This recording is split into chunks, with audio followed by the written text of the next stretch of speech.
Assalomu alaykum hammaga. Hamma ko'rdi, prezidentimiz Shavkat Miromonovich Mirziyoyev Washington DC'da Amerikada bo'lib qaytdilar va men bitta video ko'rib qoldim. Mana bu. Mirziyoyev Trampni dunyo prezidenti deb atadi. Mana shu yerda noto'g'ri talqin ketyapti. Ya'ni o'ta prezidentimiz "We prezident mira" deb Donald Trampga aytganlar. Ya'ni mir so'zi ruschadan tinchlik yoki dunyo deb tarjima qilinadi.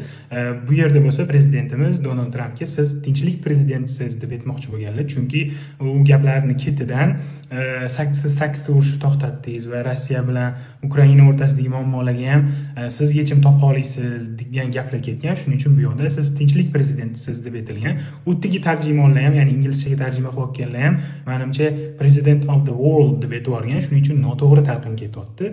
Lekin bu yerda siz tinchlik prezidentsiz deb aytmoqchi bo'lganlar. Boshida video qo'ydim, Instagramdan olib qo'ydim. O'shanga komment yozdim ham, lekin menimcha kommentimni o'chirib tashlashibdimi, keyin topolmadim. Balki turgandir. Lekin noto'g'ri talqin ketishi kerak emas.